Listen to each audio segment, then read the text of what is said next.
संजय जी, बहुत बहुत स्वागत था आपका ईटी नाउ स्वदेश में। अच्छा लग रहा है आपसे बातचीत करते हुए और नतीजों पर ही हम बातचीत करेंगे।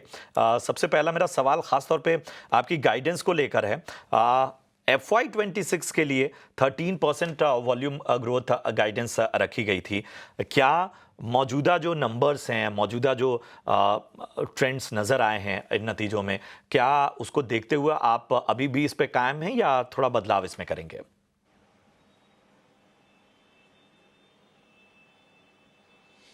Good morning.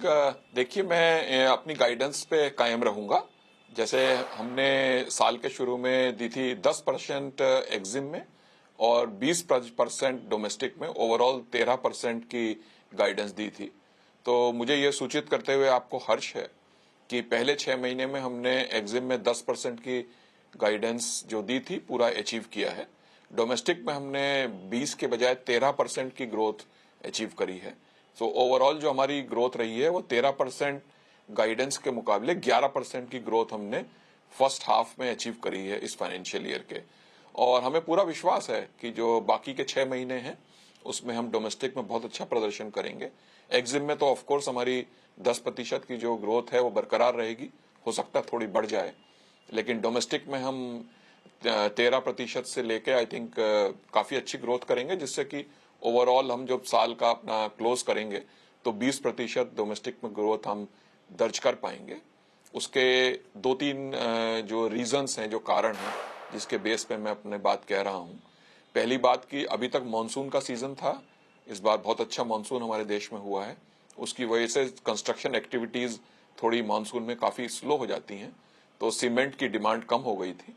अब फिर से सीमेंट की डिमांड अच्छी बढ़ गई है और जो हमने एक नया प्रोडक्ट मार्केट में लॉन्च किया है, transportation of bulk cement in tank containers, वो हम काफी तेजी से अब इसमें लोडिंग करेंगे। और हमने इसके लिए अल्ट्राटेक सीमेंट और अडानी सीमेंट, जो कि एक दो बहुत बड़ी कंपनीज हैं सीमेंट की, उनके साथ MOU पे भी हस्ताक्षर किए हैं और वो हमारी सर्विसेज यूज करने के लिए सहमत हो गए हैं। और टैंक कंटेनर्स की जो हमने डिमांड, जो इसका हमने ऑर्डर दे रखा था 1000 कंटेनर्स का, उसमें से 200 कंटेनर हमारे पास ऑलरेडी आ चुके हैं और बाकी और कंटेनर की सप्लाई भी अच्छी हो रही है। तो हमें उम्मीद है कि ये सीमेंट जो है हमारा डोमेस्टिक में बहुत बड़ा ग्रोथ ड्राइवर साबित होगा। और इसके अलावा टाइल्स की बहुत अच्छी डिमांड आ रही है और गनी बेल्स की डिमांड भी ईस्टर्न सेक्टर से है। तो डोमेस्टिक में काफी अच्छा हमें भविष्य नजर आ रहा है। अ, सबसे अच्छी बात कि इस पूरी बातचीत में आपने हिंदी के इतने सुंदर शब्दों का इस्तेमाल किया कि ये बातचीत में बड़ा अच्छा लग रहा है आपसे बातचीत करते हुए। JNPT का जो कनेक्शन डेडिकेटेड फ्रेट कॉरिडोर है, दिसंबर 2025 तक का जुड़ने की उम्मीद है। इस इंटीग्रेशन से कॉनकोर को ऑपरेशनल या फाइनेंशियल तौर पर किस तरह का सपोर्ट मिलने वाला है?